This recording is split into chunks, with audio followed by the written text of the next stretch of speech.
तुला राशि वालों, आप सभी का हृदय से स्वागत है हमारे यूट्यूब चैनल माया की रेमेडी पर। तो दोस्तों, अगले 7 दिनों तक यह 2 चीज़ें आप किसी को मत दे देना। जी हाँ बंधुओं, यदि आपने हमारी इस चेतावनी को आज समय रहते नहीं माना तो निश्चित तौर पर आपकी ज़िंदगी में एक ऐसा भयानक भूचाल आएगा। और यह मत कहना कि भी बिल्कुल गलत नहीं है कि आप खुद ही अपनी ज़िंदगी नर्क बना बैठोगे।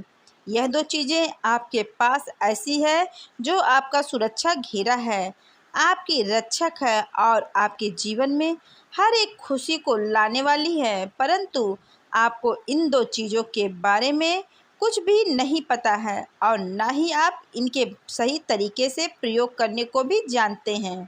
यदि ऐसे में आपने इन 2 चीज़ों को किसी को भी दे भी दिया तो समझो कि आप अपने जीवन की हर एक खुशी, अपनी तरक्की, अपनी बरकत और किसी और के हाथों में दे देंगे। जो जी हाँ बंधुओं, तो जय करा बोलो माता रानी का, जगत माई महामाई माँ भद्रकाली की जय बोलो, माता रानी के सच्चे दरबार की जय बोलो। बंधुओं, यह तो आप जानते ही होंगे कि ग्रहों की चाल प्रतिपल बदल रही है। ऐसे में ग्रहों की यह बदलती चाल कभी शुभ और कभी अशुभ ग्रहों का योग निर्मित करती है। इसमें से कुछ ऐसे ग्रह योग होते हैं जो बेहद विनाशकारी होते हैं, जिन्हें हम अनिष्ट ग्रह भी कहते हैं, जिसके विषय में हमने अपने पिछले भी कार्यक्रम में भी चर्चा की थी। तो आज हम आपको बता दें कि आपके जीवन काल में अगले 3 से 5 दिनों में एक ऐसा अनिष्ट ग्रह योग बनने वाला है, जिसमें यदि आपने कुछ विशेष सावधानियां नहीं बरती और इनकी 2 चीज़ों को भूल से भी किसी को दे दिया तो आप सचमुच में अपनी ज़िंदगी खुद अपने हाथों से ही बर्बाद कर बैठोगे। जी हाँ बंधुओं, अब जब हम चीज़ों के विषय में बताते हैं, कहते हैं, तो यहाँ पर केवल सामान्य भौतिक चीज़ों की बात नहीं हो रही है। हम आध्यात्मिकता के बहुत गहरे विषय की चर्चा कर रहे हैं और आपको समझा दें कि हमारा हिंदू धर्म, हमारी सनातनी परंपरा उस उच्च स्तर पर एक बात करती है जहां आज विज्ञान भी नहीं पहुंच पाया है। यानी कि हम चीज़ों की स्थिति, ऊर्जा हो के विषय में बात करते हैं। इसलिए आपने देखा होगा कि बहुत सारे लोग अपने जीवन में नकारात्मक और सकारात्मक ऊर्जाओं के चक्कर में सही संतुलन को बनाने के लिए तरह तरह की चीज़ों को धारण करके भी रखते हैं, जैसे रुद्राक्ष रत्न और अष्ट धातु वगैरह तमाम सारी चीज़ें होती हैं। यानी कहने का मतलब यह हुआ कि चीज़ों के अंदर अपनी स्वयं की ऊर्जाएं होती हैं। जब आप चीज़ों का लेन देन करते हैं, यानी कि अनजाने में किसी से कोई चीज़ ले आते हैं अपने घर में, या फिर अपनी कोई चीज़ किसी इंसान को दे देते हैं, तो आपने न केवल उस चीज़ को उसे दिया है, बल्कि आपने जीवन में स्थित उस ऊर्जा के प्रवाह को भी उसकी तरफ मोड़ दिया है। चीज़ों के लेन देन का इंसान के जीवन पर बहुत गहरा प्रभाव रहता है। कभी तो यह सकारात्मक फल देने लगता है और कभी नकारात्मक फल देता है। अब मानकर चलिए कि जो ग्रह आपकी कुंडली में नकारात्मक प्रभाव रखते हैं, आपको हानि पहुंचा रहे हैं, पीड़ा दे रहे हैं, या उन ग्रहों से जुड़ी चीज़ों को यदि आप किसी को दे देते हैं या फिर दान कर देते हैं, तो आप उन ग्रहों की पीड़ाओं से मुक्ति प्राप्त कर पाएंगे, या फिर उनकी पीड़ाएं बहुत ही कम हो जाएंगी, आसान हो जाएगा। लेकिन जो ग्रह आपके जीवन में खुशहाली लेकर आ रहे हैं, शुभ कारक ग्रह ही है। यदि आपने उन ग्रहों से जुड़ी हुई इस चीज़ किसी इंसान को यूं ही प्रयोग करने के लिए दे दी या फिर दान में भी दे दी, तो आप असल में अपनी खुशियां, अपनी बरकत और अपने जीवन का सुख किसी और को देकर चले आएंगे और आपको पता भी नहीं चलेगा। आपको लगेगा कि आपने किसी की मदद की है, आपने तो दान दिया है या फिर एक अच्छा कार्य किया है। लेकिन इस चक्कर में मत रहिएगा दोस्तों, अच्छे कार्य की भी आपको कीमत चुकानी पड़ेगी। कहने का मतलब यह है कि जो चीज़ें आपके जीवन में आपकी सुरक्षा का कार्य कर रही हैं, आपके जीवन में खुशियां, धन, बरकत और तरक्की लेकर आ रही हैं, उन्हें कभी किसी को दान नहीं किया जाता है। दानवीर कर्ण की कहानी तो आपने महाभारत में सुनी ही होगी। अपने कवच और कुंडल उसने जब किसी को दान दे दिया, तभी उसकी मृत्यु निश्चित हो पाई। यानी कि उसका रक्षा कवच उसने जब किसी को दे दिया तो उसकी सुरक्षा कमज़ोर हो गई और उसे आसानी से मारा जा सका। यही हर एक इंसान के जीवन पर भी लागू होता है। बंधुओं, आपको बता दें, हर एक इंसान के जीवन में उसके कुछ ऐसे ग्रह होते हैं जो उसकी रक्षा कवच का कार्य करते हैं। अब यदि वह मूर्खता दिखाएगा, उन ग्रहों से जुड़ी हुई चीज़ों को यूं ही किसी को प्रयोग करने के लिए देता रहेगा तो निश्चित तौर पर वह अपनी कमजोरी बढ़ाएगा और फिर नकारात्मक ऊर्जाओं के शिकार हो जाएगा। फिर छोटी छोटी बातों से ही उसे नजर लग जाएगी। तंत्र मंत्र, टोना टोटका और आदि व्याध उसे तुरंत परेशान करने लगेगी, क्योंकि उसका तो सुरक्षा गड़ा ही कमजोर हो गया है। तो अब आज के कार्यक्रम में हम आपको इन दो चीज़ों के बारे में विशेष ज्ञान देने वाले हैं कि यह चीज़ें कौन सी हैं और इनको आपको क्यों किसी को दान नहीं देना है। खासतौर से आने वाले 5 से 7 दिनों में इसी के साथ साथ हम आपको कुछ ऐसी चीज़ों के विषय में भी बताएंगे जिन्हें आपको चुपचाप अपने पास लाकर रख लेना है। आपने घर के अलग अलग स्थानों पर याद रखना कि अपने आपके घर में ये जो ऊर्जाएं हो अलग अलग स्थानों पर अलग अलग तरह से प्रभावित होती हैं, तो आपको उन ऊर्जाओं को संतुलित करने के लिए कुछ विशेष चीज़ों को स्थापित करना पड़ता है।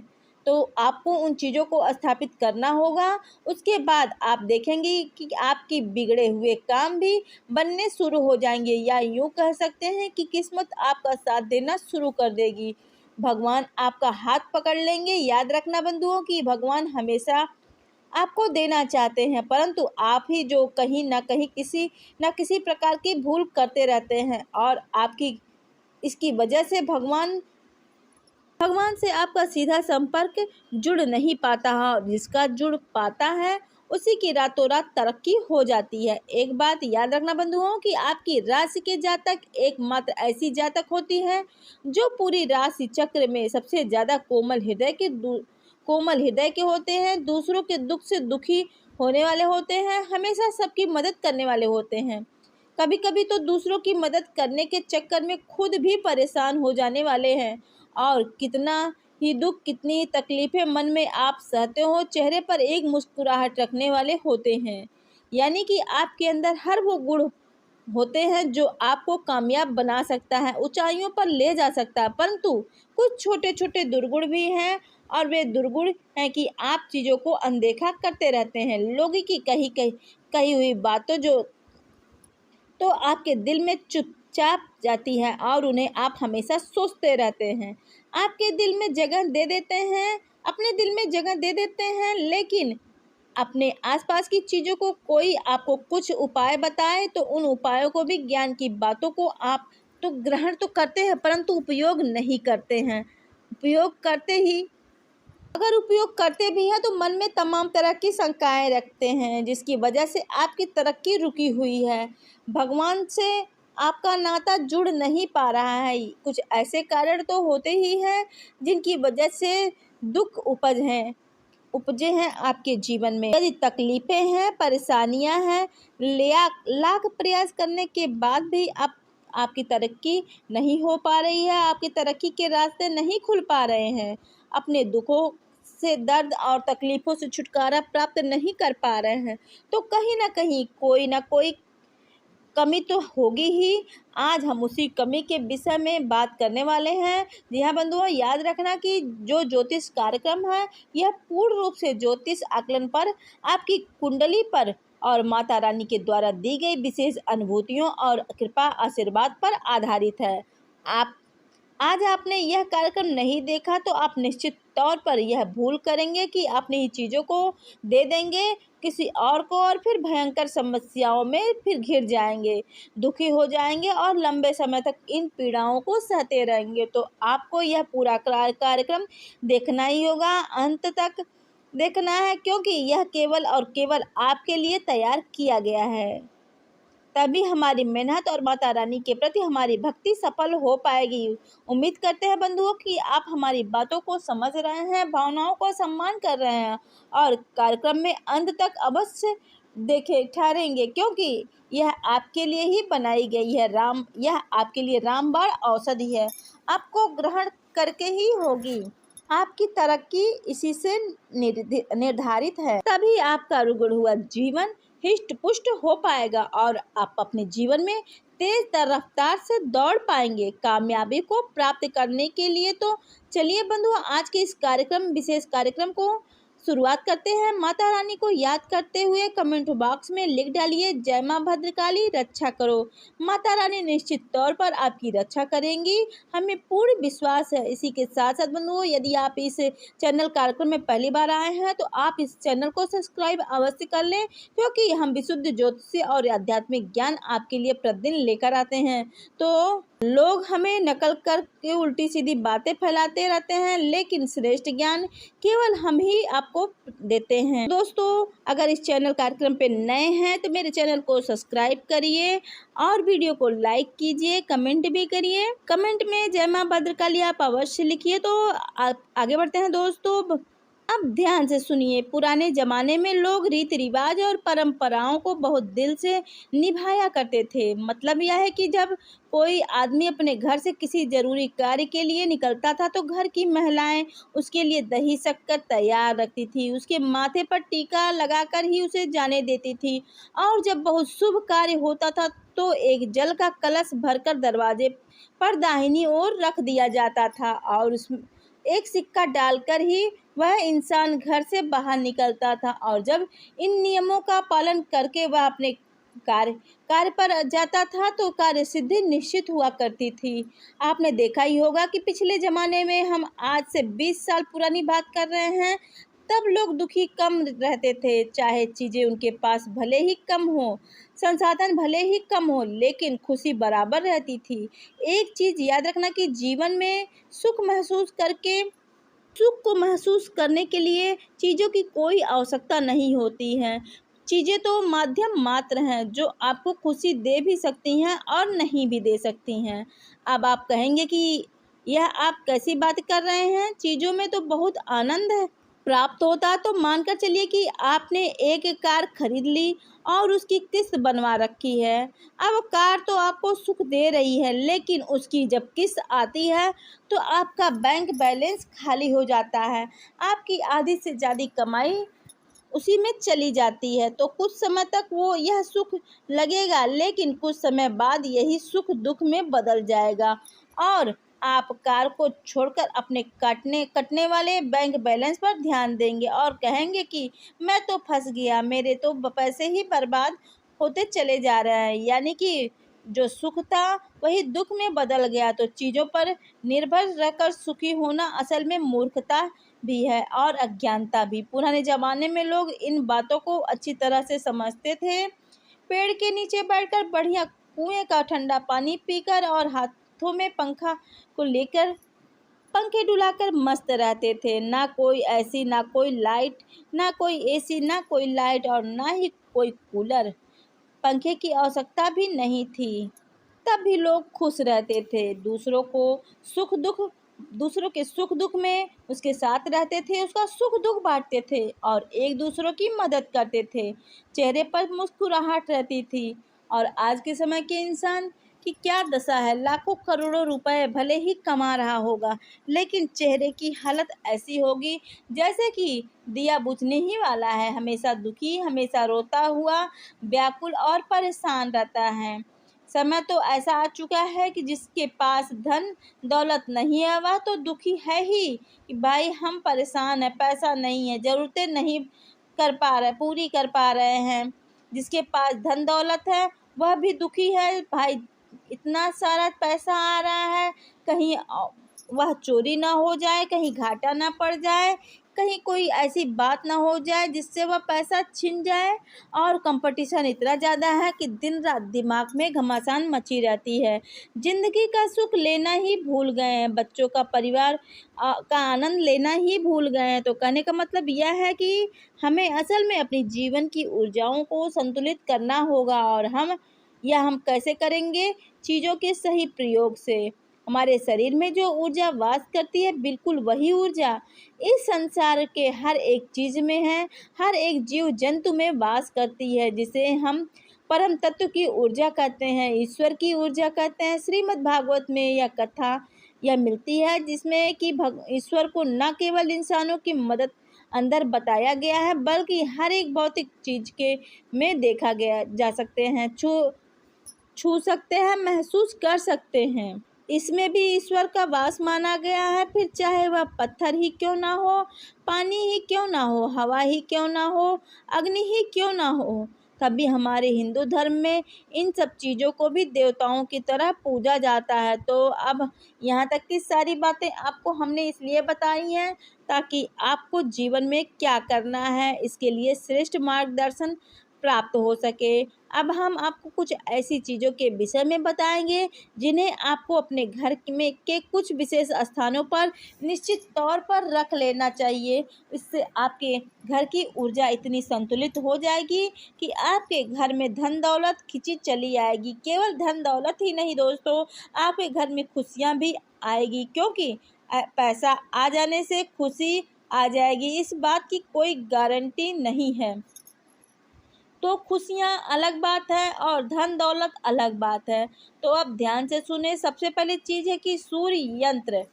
सूर्य यंत्र के बारे में आपने सुना ही होगा, लेकिन बहुत ही कम लोग ऐसे होंगे जिनके घरों में सूर्य यंत्र पाया जाता है, और जिनके घरों में सूर्य यंत्र भी है तो उन्हें उसके प्रयोग का सही तरीका नहीं पता है। तो ध्यान से सुनिए, आपको सूर्य यंत्र लेकर आना है और इसे अपने घर की पूर्वी दिशा में लगा देना है, ठीक पूर्वी दिशा में।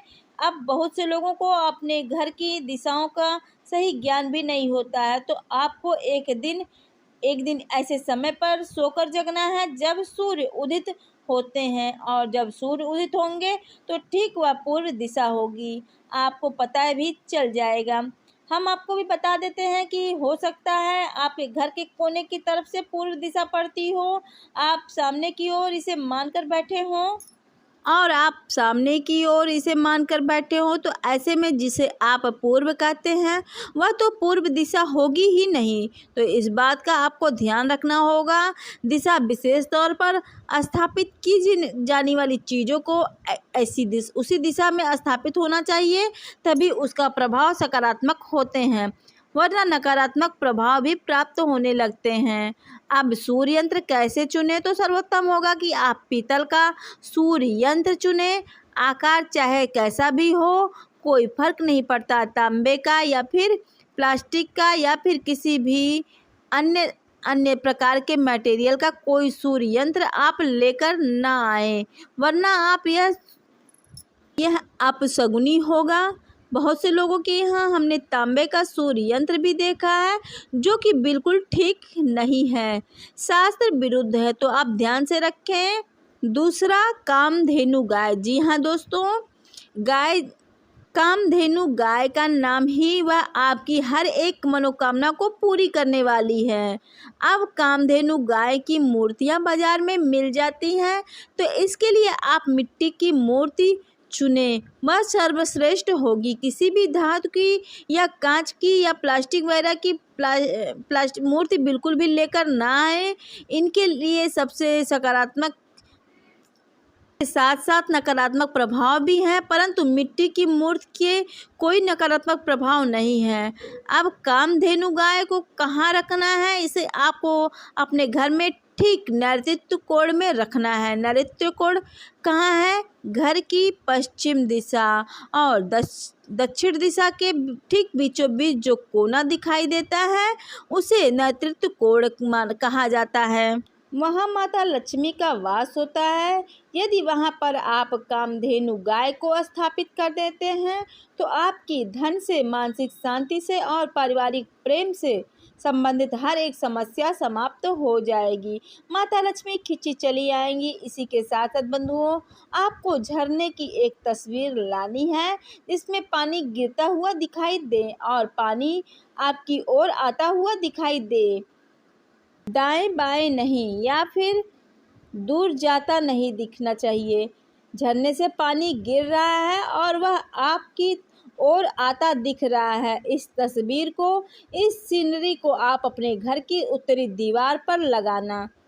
घर की उत्तरी दीवार पर यह अवसरों की दिशा होती है, कुबेर की दिशा होती है, यह धन के आगमन की दिशा होती है। अब बात कर लेते हैं 3 ऐसे पौधों की जिन्हें आपके घर में हर हालत में होना चाहिए। हम तुलसी के पौधों की बात नहीं करेंगे क्योंकि वह तो हर एक घर व्यक्ति के घर में होता ही होता है।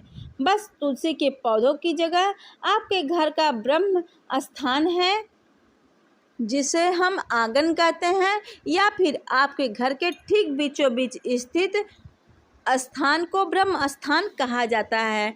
अब यह आपके घर के यदि कमरे में है, यानी कि ब्रह्म स्थान कमरे में पड़ रहा है, धूप की हवा की सही व्यवस्था नहीं है, तो आप घर के छत पर भी रख सकते हैं। लेकिन तुलसी को पौधों को रखना अपने घर के ठीक बीचों बीच केंद्र में, यही है ब्रह्म स्थान और माता तुलसी का सबसे अच्छा स्थान।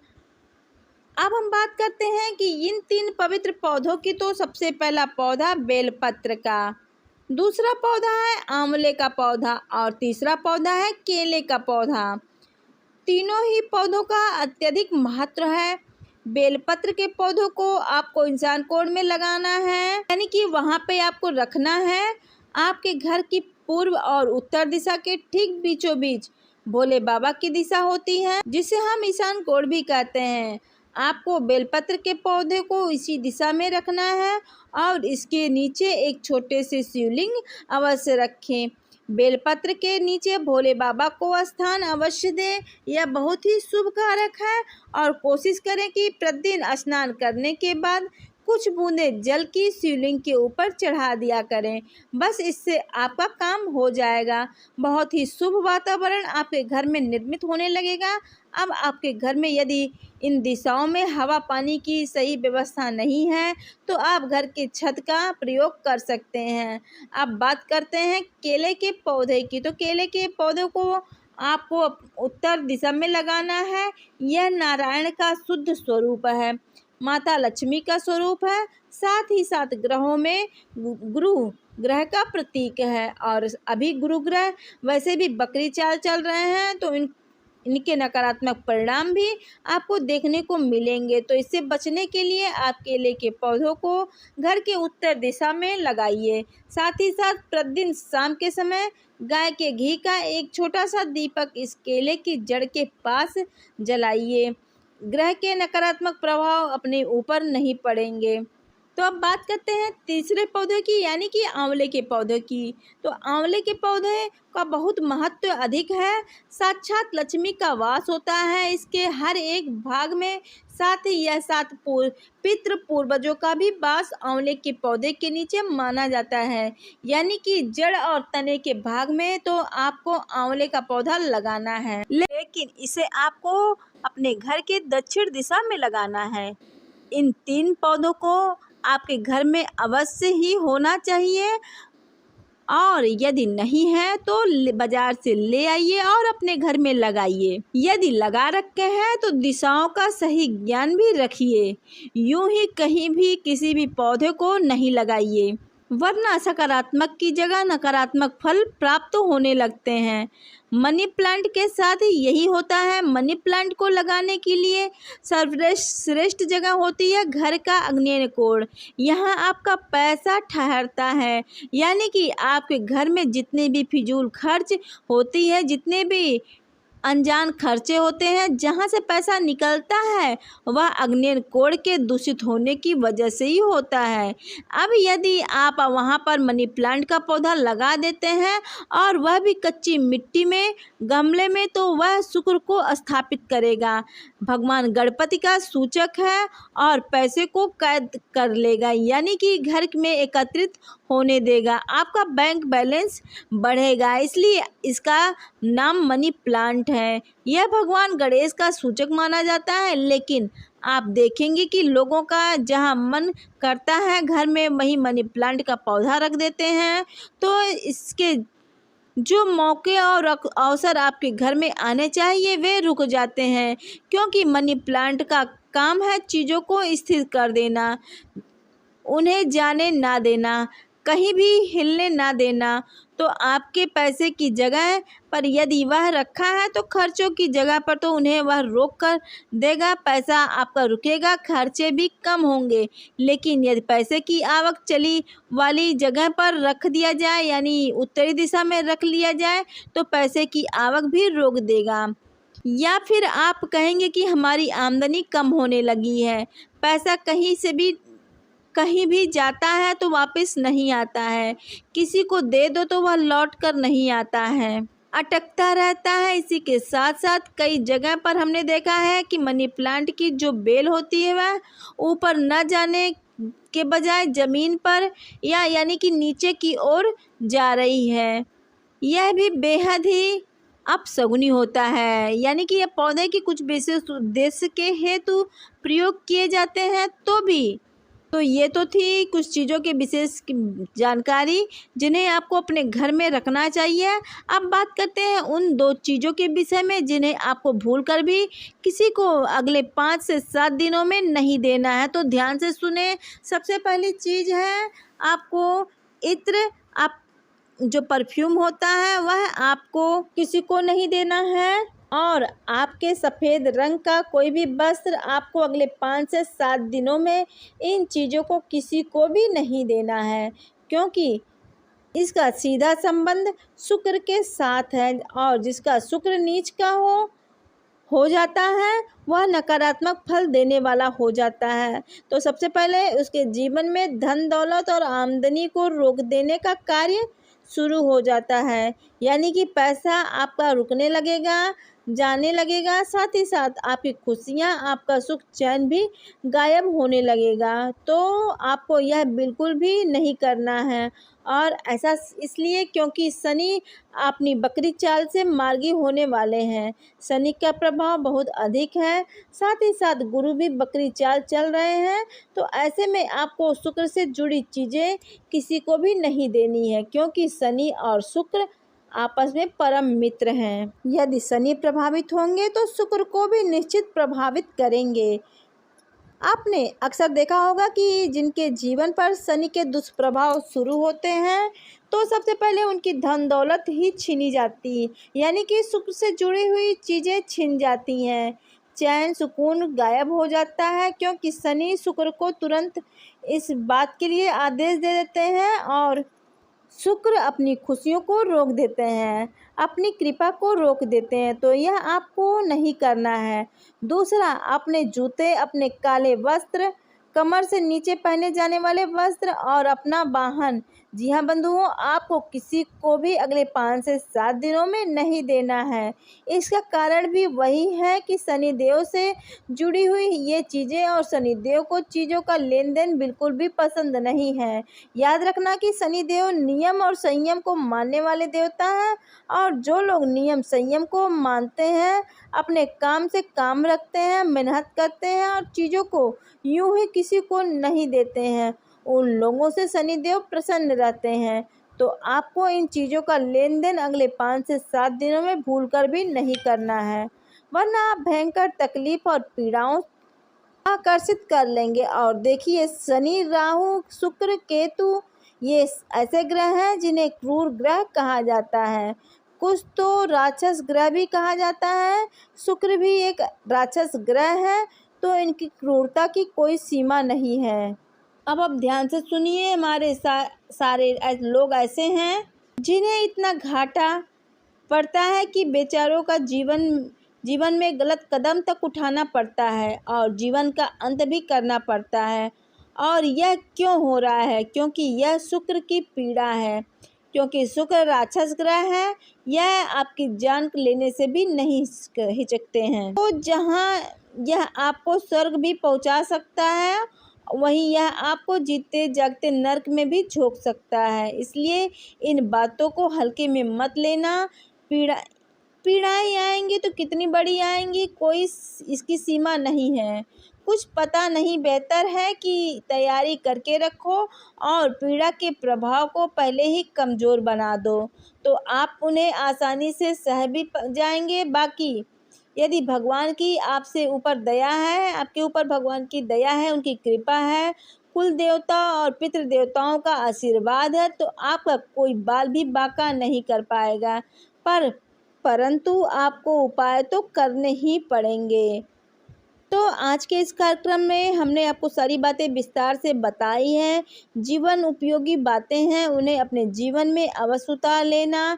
यह ज्योतिष कार्यक्रम समय के अनुकूल है, तो समय का सदुपयोग करना सीखिए। याद रखिए कि समय समय पर होते हैं, सब कुछ भी काम जो होते हैं वो समय समय पर भी होते हैं। समय की बात, राम जन्म का दिन बड़ा और कृष्ण जन्म की रात, तो राम के समय पर दिन का और कृष्ण के समय पर रात का महत्व बढ़ जाता है। यह समय समय की बात होती है, तो जो प्राणी समय का ध्यान रखते हुए जीवन में सही निर्णय लेता है वह तो निश्चित ही स्वर्ग को प्राप्त होता है, खुशियों को प्राप्त होता है। और जो मूर्ख समय का महत्व नहीं समझता, हर जगह बस अपना मूढ़पन पागलपन दिखाता रहता है, वह केवल ठोकरें खाता है। उम्मीद है आपको यहाँ तक की सारी बातें समझ में आ गई होगी। सारी बातें हमने शास्त्र सम्मत और ज्योतिष आकलन के आधार पर आपको बताई हैं। तो यदि कोई प्रश्न मन में हो तो आप कमेंट में करके ज़रूर पूछिएगा। तो चलिए बंधुओं, आज के इस कार्यक्रम को यहीं समाप्त करते हैं। हमेशा हंसते रहिए, मुस्कुराते रहिए और दिन में एक बार मंदिर अवश्य जाइए। सकारात्मक भी रहिए, क्योंकि आपका उद्धार तो वहीं से आपकी कृपा से होना, उन्हीं की कृपा से होना है। तो